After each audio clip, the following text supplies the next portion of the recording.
Good morning, students. Today we can see a small topic, major abiotic factors that comes under the chapter organisms and populations. So what are these abiotic factors? They are considered as the physical factors like water, temperature, water, light and soil. So one by one we can see that. First we can see about the temperature.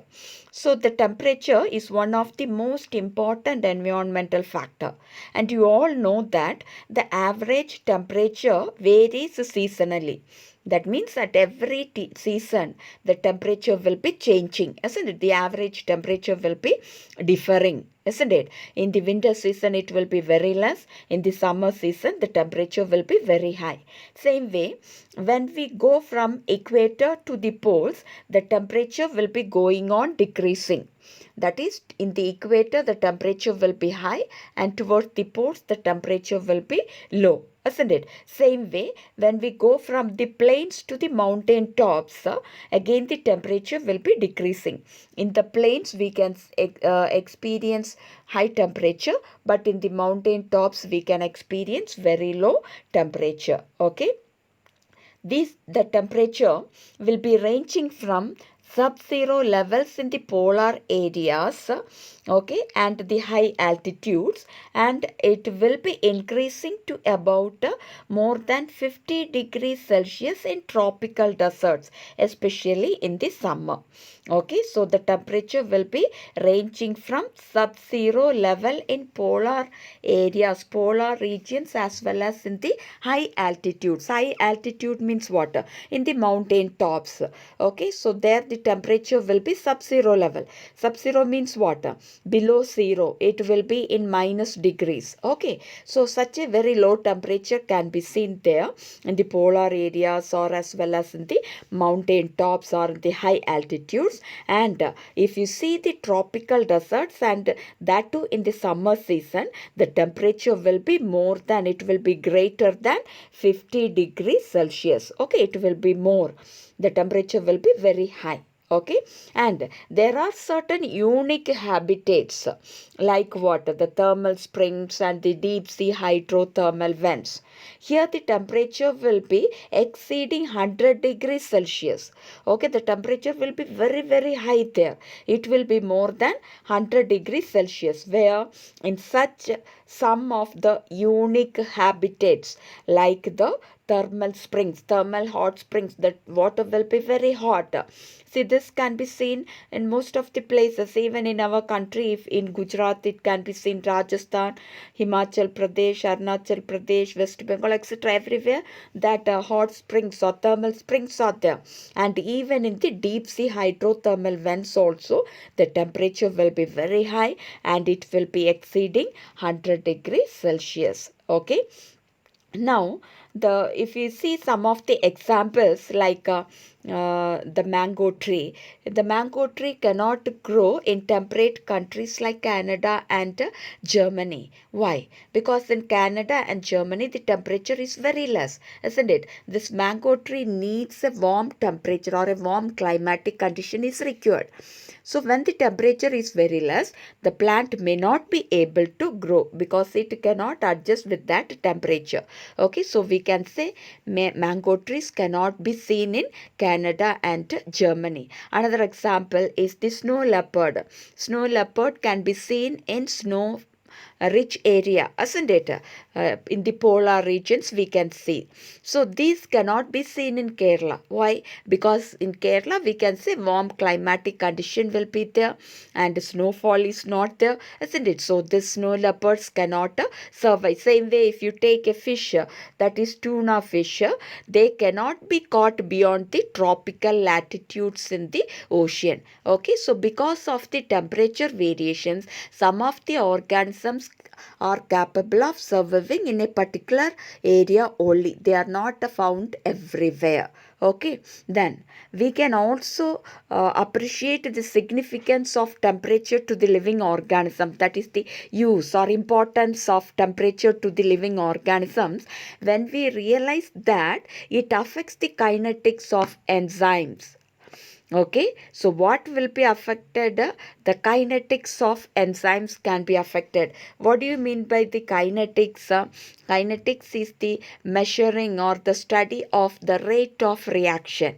Okay, it is actually a branch which deals with the study of the rate of reactions. So kinetics of enzymes means what are enzymes? Enzymes are catalysts which can enhance the metabolic reactions which are taking place in our body, in the organism's body, isn't it? So kinetics of enzymes means the rate of reaction of these enzymes in any controlling any metabolic activity. Okay, so the importance of that can be realized.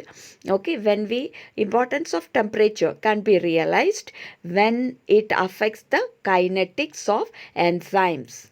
Okay, through the metabolic activity, that is for most of the metabolic activities, this enzymes are very much essential, as well as it can regulate various physiological functions of the organisms also. Physiology itself means what? Study about the functions. Okay, so it can tell us about, that is the significance of temperature to the living organism can be understood when it affects the kinetics of the enzymes, that is the rate of reactions of the enzymes are affected through the metabolic activity and the other physiological functions of the organisms. Okay, because if the enzyme activity is affected, then most of the metabolic activity and other physiological function of the organism will also be affected. Okay, I hope you are able to follow this. Now, some of the organisms can tolerate and survive, thrive means survive, in a wide range of temperatures, and they are called as euthermal organisms. Okay, so what are euthermal organisms? The organisms which can tolerate and thrive in a wide range of temperature are called as euthermal organisms. Okay, they are called as euthermal organisms. For example, we can say human beings, we can adjust with a wide range of temperatures, and it even in very cold areas, cold countries, people are able to survive. Even in hot climatic conditions, also people are able to survive. Okay, so we can say man or cat, dog, etc. They all are a euthermal organism. Okay, they are able to tolerate and survive in a wide range of temperatures. Okay, but we can say most of the organisms can survive in a narrow range of temperature. Okay, they are restricted to a narrow range of temperature, and such organisms are called as stenothermal organisms. So what is stenothermal organism? The organisms which can tolerate a narrow range of temperature. Okay, only particular range of temperature is said to be as stenothermal organisms. For example, in the picture you can see the salmon or the seal or even penguin. These are organisms which can survive only at a narrow range or a particular range of temperature. Okay, so they are said to be as stenothermal organisms. I hope you are able to follow this. Okay, so we can say that the level of thermal tolerance, okay, what temperature an organism can tolerate, that will determine what type of organisms can survive in a particular geographical area. Okay, so the level of thermal tolerance of different species can determine the extent of can determine to a large extent their geographical distribution. What do you mean by that? In which geographical area such organisms can survive. Okay, that is based on the temperature tolerance of that organism. So what type of temperature or what degree of temperature the organism can tolerate, based on that they can survive in different geographical areas with that particular environmental condition or with that particular temperature conditions. Okay, yes, so that this is about water temperature. Next we can see about water. Water is also another important factor which influence the life of the organism, isn't it? That is, we say that life on the earth first originated in water, isn't it? And any organism cannot survive without water. All organisms need water for their survival, isn't it? So life originated in water, and without water no organism can survive. Okay, and because of the less availability of water, the organisms are limited in the deserts, isn't it? If you see the desert, the type of organisms which are available there are very much limited. Few varieties of organisms will be seen in desert. What is the reason? It is due to the less availability of water. Okay, and if an organism have to survive in the desert, they should have special adaptations. Without such adaptation, it is impossible for the organism to live in such deserts where there is scarcity of water, where there is less water available. Okay. Now, the productivity of the organisms and the distribution. Productivity means how much they synthesize, the biomass, the food, what they synthesize. Okay, the productivity and distribution of the plants is also dependent on water. Okay, because only the organisms or the only the plants which are capable of withstanding high temperature and water scarcity may be able to survive in desert, isn't it?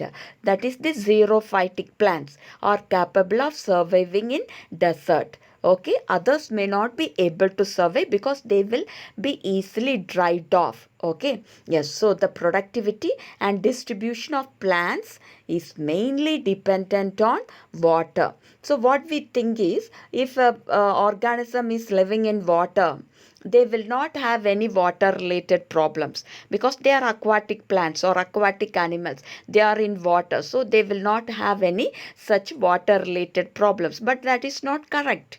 Okay, even the aquatic organisms, they can be affected due to change in the quality of water. Quality of water means the chemical composition and the pH of water. That is very, very important for the aquatic organisms to survive.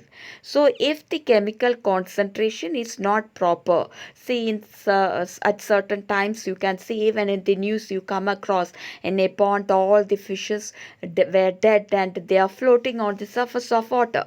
What is the reason? They are living in the water. Water is there, enough water is there. But why they are dying? It is due to the change in the chemical composition. When so much of waste or chemicals are added to the water, the chemical composition changes or the pH of the water will be changing. That may not be able to make the organisms to survive, or that makes the organism unfit to survive in that water. Okay, thus they may die. Okay, then one of the important substance which change the nature of the chemical composition of water is the salt concentration. Okay, so this salt concentration is measured as salinity. So what is salinity? The salt concentration. It is measured in parts per thousand. Okay. So if you take the fresh water, the salt concentration in the fresh water is less than, what is fresh water? The inland water, that is the water even which we drink is the fresh water. That we can also say it as the inland waters. Okay, so the fresh water, the salt concentration is less than 5 parts per thousand. And if you take the sea, it is 30 to 35 parts per thousand.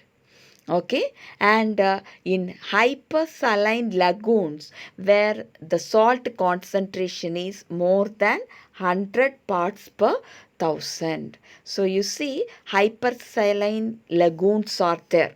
Okay, very high salt concentration is there. So in such hypersaline lagoons, only the organism which is capable of adjusting with such salt concentration can be able to survive. That is some bacteria. Okay, you might have studied in 11th class under Archaebacteria. You have studied thermoacidophiles, halophiles and methanogens. Thermoacidophiles can survive in thermal vents in hot springs. Halophiles can survive in hypersaline lagoons, okay, where the salt concentration is very high.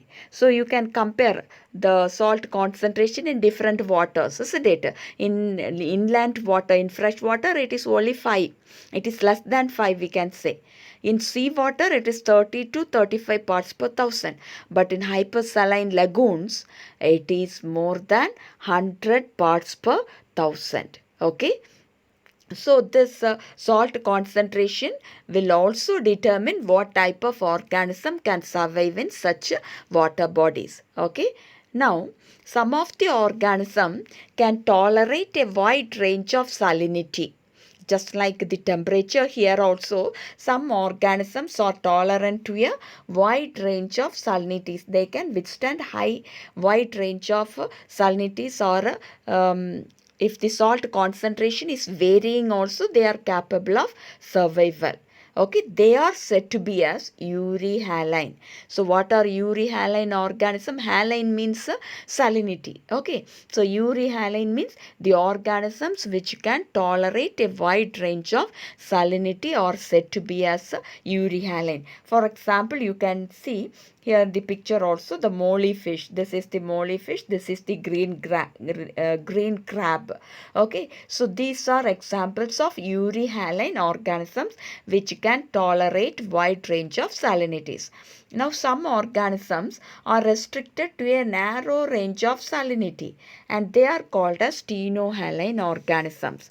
Okay, some organisms are restricted to, that is, they can tolerate only a narrow range of salinity, and they are said to be as stenohaline. For example, you can see here the goldfish, and this is the haddock fish. So they can withstand only a narrow range of salinity. Okay, so they are said to be as what? Stenohaline. Okay.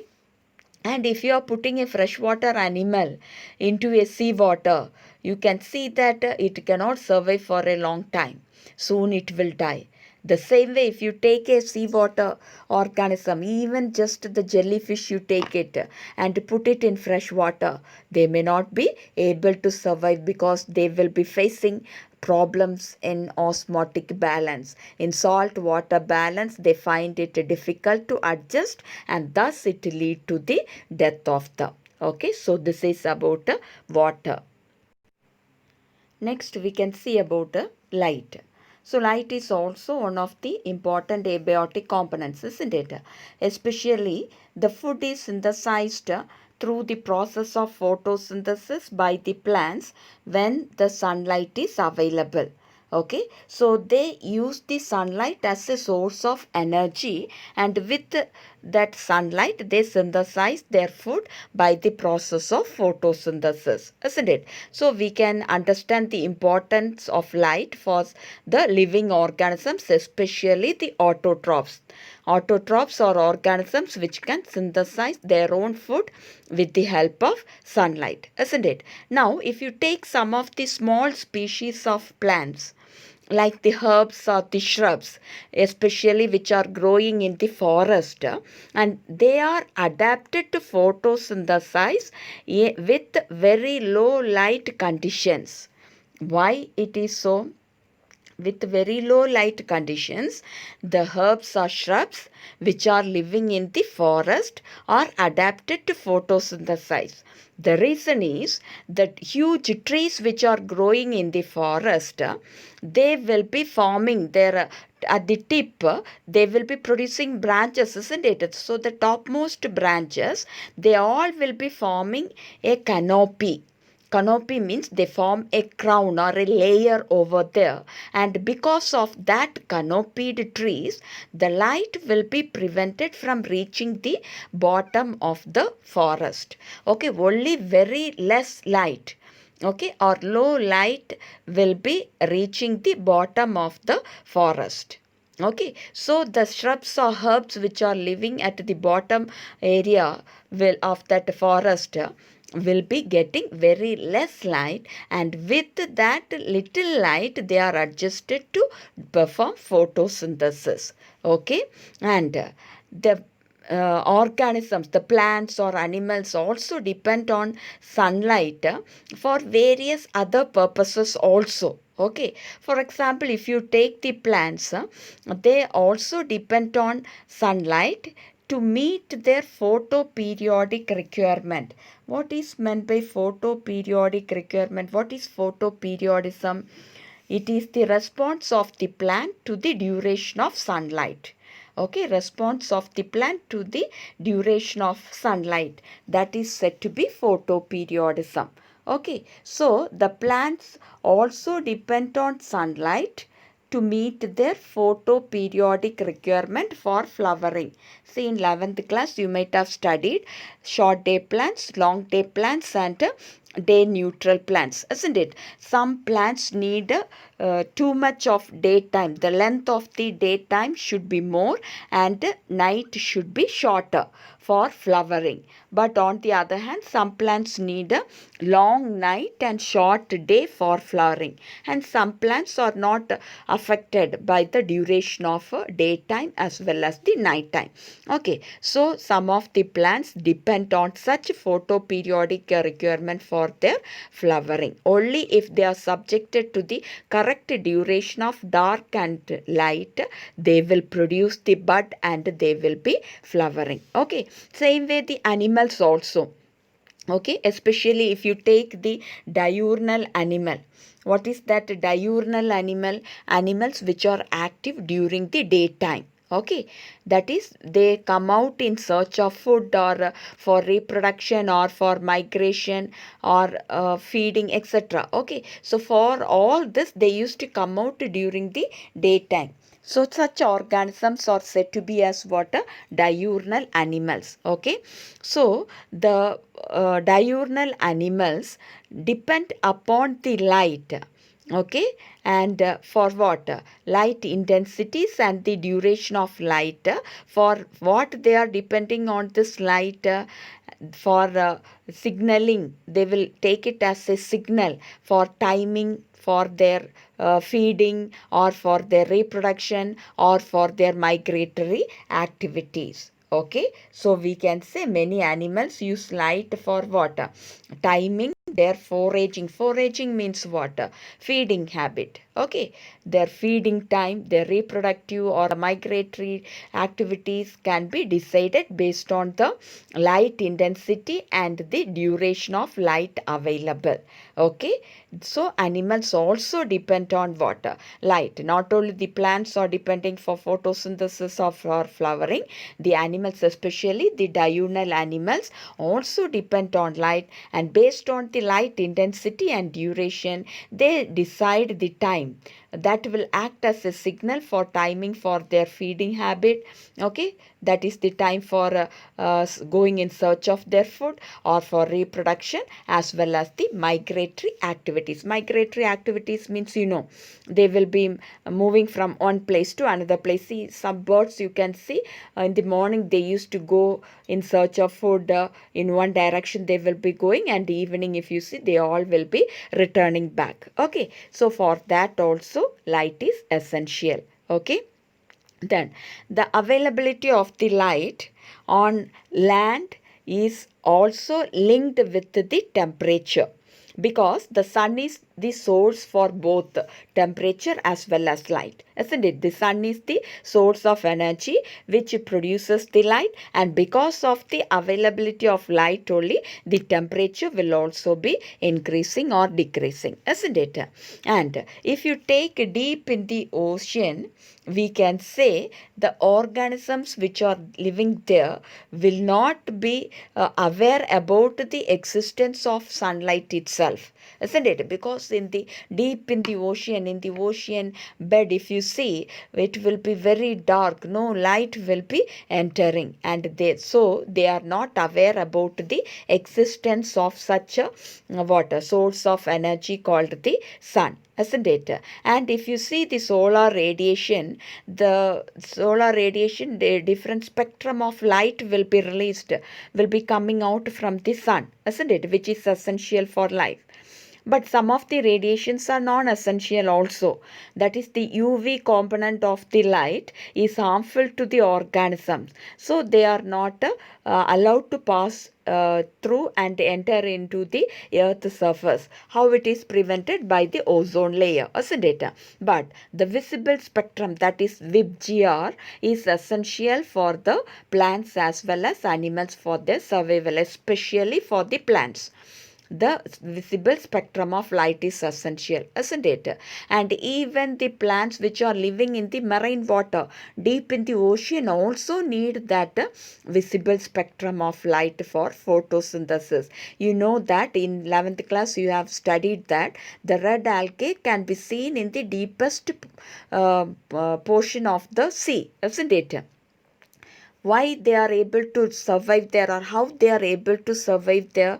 Because the red light, which is having the longest wavelength, can reach to a long depth even in the sea, that can be trapped by this algae for photosynthesis. That's why the red algae are found in the deepest region in the water bodies. Okay, so this is about the water. Water is also very much essential for the survival of life. Okay. Next abiotic factor is the soil. The nature and properties of soil in different places will be varying. Okay.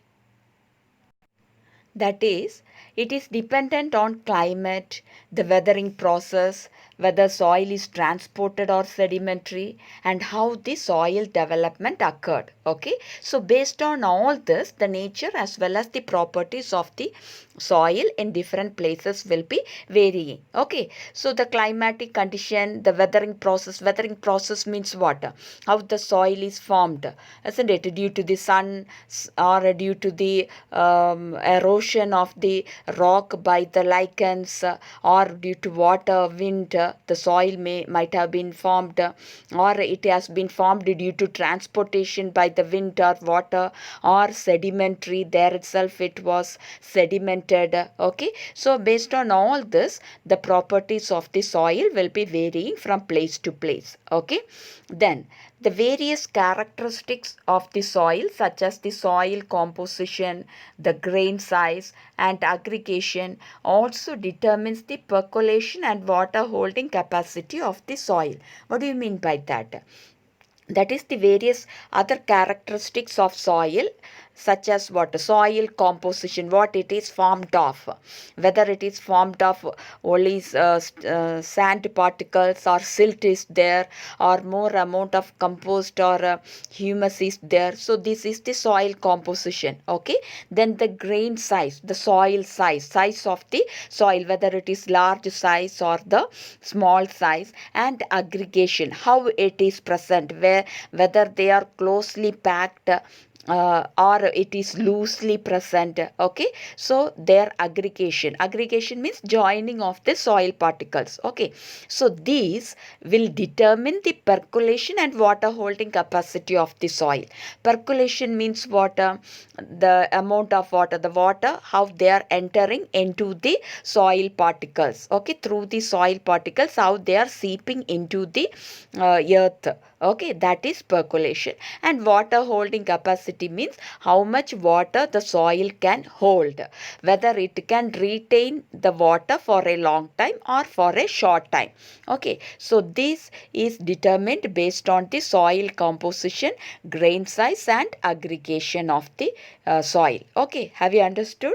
So the characteristics like soil composition, grain size, and aggregation will determine the percolation and water holding capacity of soil. Okay, See, if the grain size of the soil is more, then the more air spaces will be there, and through that the water will be percolating into the soil or into the earth. Okay, and if more amount of humus, organic matter, or silt is there in the soil, then the water holding capacity of the soil will be more amount of water can be held by the soil. Okay, if it is sandy soil, what will happen? The water will be easily evaporated. The water holding capacity will be very less. Okay, yes. Now these characteristics, whatever we have seen, that is the soil composition, grain size, or aggregation, along with the other characters like what? The pH of the soil, okay, the pH of the soil, or the mineral composition of the soil, and the topography also determine what type of plants will be growing in that area. That is, vegetation in the area means what type of plants will be growing in that area. Okay, so along with the water holding capacity as well as the nature of the soil, like soil composition, grain size, or aggregation, the pH and mineral composition as well as the topography also determines what type of plants can be grown in that area with such type of soil. Okay, so the pH of the soil, if it is too much acidic or alkaline, only the plants which are capable of withstanding that will be able to survive, others will not grow. Okay, same way the minerals, what type of minerals are there in the soil, that also will be determining the type of plant that grows there. And this topography, what is topography? It is the study of shape and features of land. Shape means whether it is hilly or whether it is slope or whether it is plain, that is the shape. And features, what features are there on the land, whether any rivers are there or any mountains are there, so that is the features which are present in the land. So study about the shape and features of land is called what? Topography. So that also determines what type of plants can grow in that area. Okay, so when a type of plant is there, that will in turn determine the type of animals which can survive there. Okay, based on the type of plants, the animal type can also be decided. Why? Because some plants are eaten by some type of animals. So if an animal want to survive there, that type of food which the animal take should be available there, isn't it? That type of plant should be available there, then only that animal can survive there. Okay, so the vegetation in a particular area can decide the type of animal which can survive. Okay, so we can say the type of soil determines the type of vegetation, which in turn will determine the type of animals that can survive in a particular environmental or in a particular geographical area. Okay, now if you take an aquatic environment, the sediment characteristics, that is at the bottom of the sea, what type of sediment is there, what type of soil content is there, that will determine the type of benthic animals. What is meant by that? Benthic animals, bottom dwelling animals, that is the animals which can live at the bottom, toward, that is to at the surface of the soil. Okay, in the water medium, that is the benthic animal. So in an aquatic environment, we can say the sediment characteristics will determine the type of the benthic organism or the bottom dwelling animals that can survive there or that can thrive there. Bottom dwelling animals, you can say especially the echinoderms, isn't it? The starfish you can see there, or some coral varieties can be seen. Okay, so these are some of the bottom dwelling animals. So they survive based on the sediment characteristics present in the deep sea. Okay, so these are all the abiotic factors. I hope you might have understood this.